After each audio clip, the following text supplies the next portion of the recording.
Japan, year 1565. The Ashikaga Shogunate, once the mighty military government of the samurai, is in its death throes. The shogun, Ashikaga Yoshiteru, is trapped in his palace as enemy troops close in.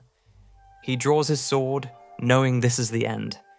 His death will mark the final collapse of the Ashikaga, and the rise of a new era. But how did we get here? And who would fill the power vacuum?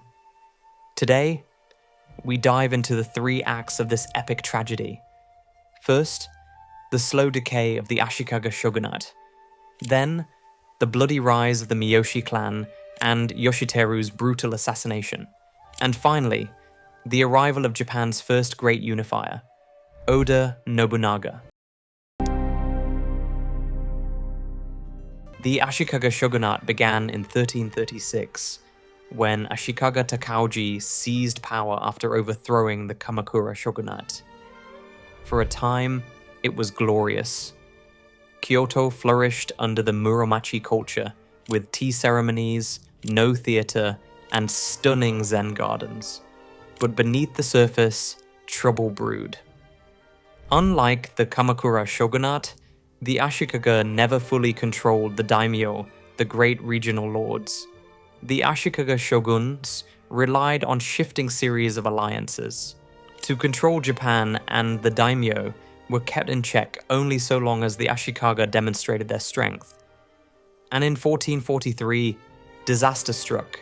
Ashikaga Yoshinari was assassinated by a rival clan, exposing the shogunate's weakness.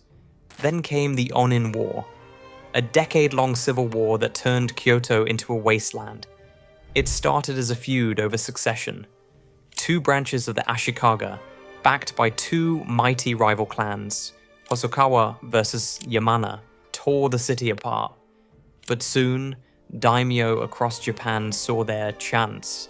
They ignored the declining shogun and fought for their own power. By the war's end, Kyoto was ruins. The Ashikaga Shogunate still existed, but in name only.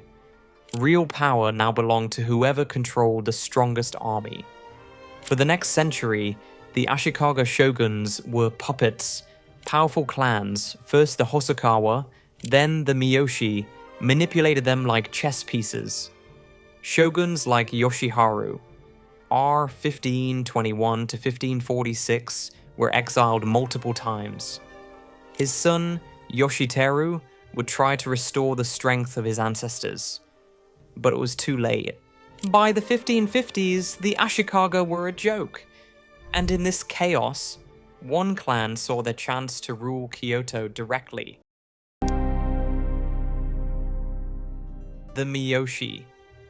The Miyoshi clan, based in Shikoku, was led by Miyoshi Nagayoshi, a brilliant but ruthless warlord.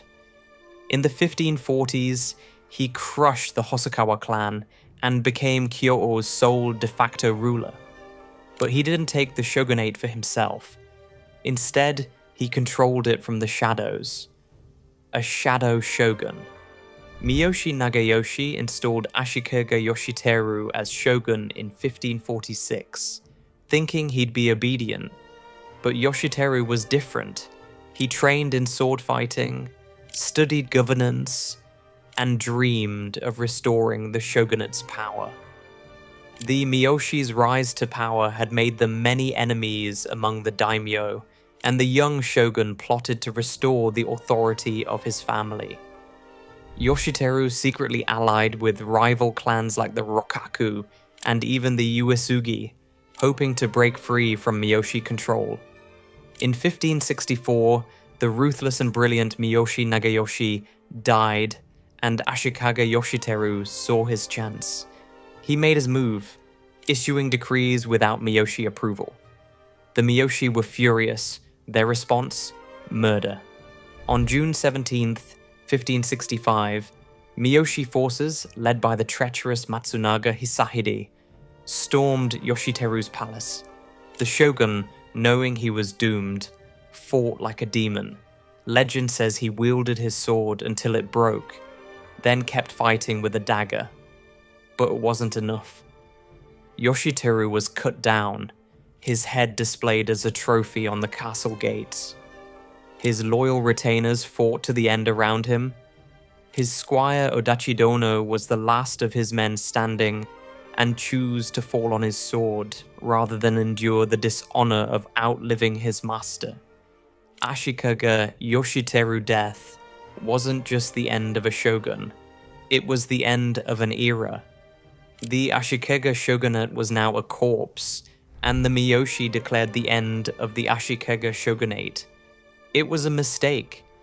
Without the Ashikaga shoguns, the Miyoshi had no authority to rule Japan on their own, and the mighty daimyo began to circle. In this power vacuum, a new warlord was rising. In Owari province, a young daimyo named Oda Nobunaga was seen as a joke.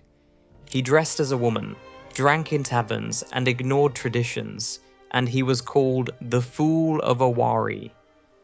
Then he became the lord of the Oda clan in 1551. The Fool of Owari consolidated his reign with a series of victories over his uncle, his own family, and finally his rivals. In 1560, he shocked Japan. Imagawa Yoshimoto, a powerful daimyo, the head of a mighty Imagawa clan, marched on Kyoto with 25,000 troops. Oda Nobunaga had just 3,000, but he had a plan. He lured the large Imagawa army into a narrow gorge and waited for a storm. In the chaos of the storm, Nobunaga launched a reckless attack. His men charged into Imagawa's camp, causing chaos. They would conquer or die in the attempt. In the confusion, the Imagawa army shattered and Nobunaga himself killed Yoshimoto. Japan took notice. In 1568, Nobunaga seized his chance. He allied with Ashikaga Yoshiaki, Yoshiteru's younger brother, promising to make him shogun and avenge his brother's treacherous death at the hands of Miyoshi.